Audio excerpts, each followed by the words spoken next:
Hey besties, welcome back. In today's video, we'll be focusing on dip powder fills.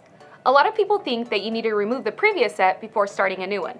In today's video, I'm going to show you how to do a fill so you cut down on your time and save your clients' nails from additional filing. I'm going to show you what to keep on the nail, what to remove from the nail, and a few pro tips down the way. So let's get this look started.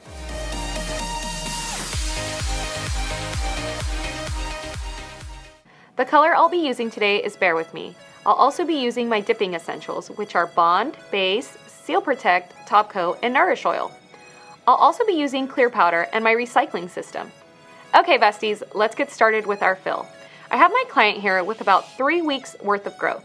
As you can tell, she doesn't have any lifting, and this is due to really good prep. If you want to learn how to prep your client's nails so they don't have any lifting, click on the link above so you can watch our step-by-step tutorial addressing some of the most common mistakes and how to fix them. I'm going to start by pushing back the cuticle to expose any non-living tissue. I'll then assess my client's nail. Since she doesn't have any lifting at all, we can start our fill by removing the top layers of colors with a coarse bit. If your client does have some lifting, you'll be able to notice because those areas will be a little bit white compared to the rest, regardless of the color. If you notice some of these areas are white, you'll want to make sure you file them completely off.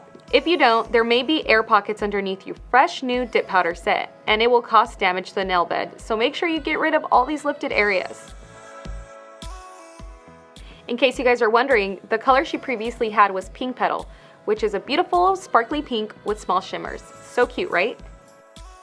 Because 𝐂𝐿𝐴 dip powders are super pigmented, you don't have to worry about filing off the color completely. You just want to make sure you remove most of the product to avoid a bulky nail. You also want to make sure there's a good transition from the natural nail bed to the dip powder, so make sure you smooth out the nail so there are no gaps.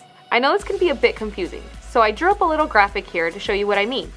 You can see the picture on the right shows a good transition for a beautiful finish, as opposed to the picture on the left that still has the gap.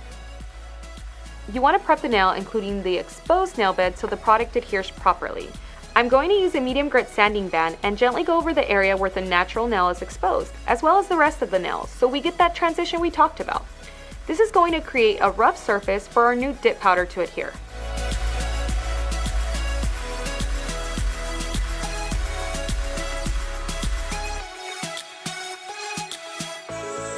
Now dust off the nail to make sure it's really clean. Now that we have our old product removed, we can start with our fresh new set. I'm going to dehydrate and prime the nail using Bond, but only in the areas where the natural nail is exposed. Now I'm not going to need to build up the nail with natural powder like I normally would. In this case, the foundation layers are already there, so I can jump straight into my color. This is why I love fills with dip. You don't damage your client's nails, and it's way quicker than doing a fresh new set. I'm going to grab my base and apply a thin layer a hairline away from the cuticle and dip into my powder at a 45-degree angle. I'm using this really pretty nude, and you can tell one coat is already enough to cover the product underneath. Always remember to dust the excess powder away to avoid contaminating your base.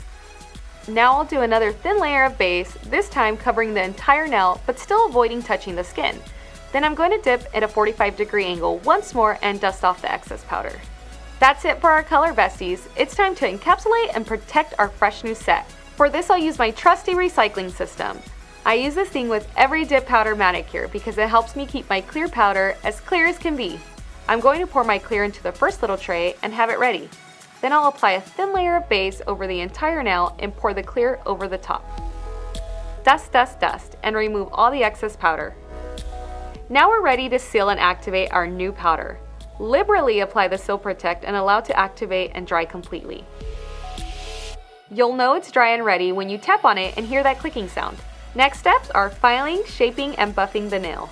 I'll just shape up my sides and free edge with my hand file. Then using my e-drill and a fine bit, I'll just fine-tune the overall shape of the nail, removing any lumps in the powder and making the cuticle area nice and thin. Then I'll buff the entire nail to smooth out the surface. Next, I'll grab my Seal Protect once more and apply it to the entire nail to help me activate this top coat. This step is super important, so make sure you grab a lint-free wipe and rub the nail to remove any extra Seal Protect that sits on the surface. And we're ready for a shiny top coat. Apply the first layer of the number 4 top coat and allow it to dry. Don't worry if it's a little matte, because your second layer is what's really going to make it shine. Apply another thin layer and allow it to dry completely before finishing it off with cuticle oil. And there you have it, besties, a quick and easy fill that takes you from a vibrant pink to a beautiful nude shade in no time. Thanks for joining me today, besties. I hope you learned a few new tricks and found this video helpful. Let us know in the comment section below what you want to see in our next video. Also, be sure to hit that bell to be notified when we post another video just like this one. See you in the next one. Bye, besties.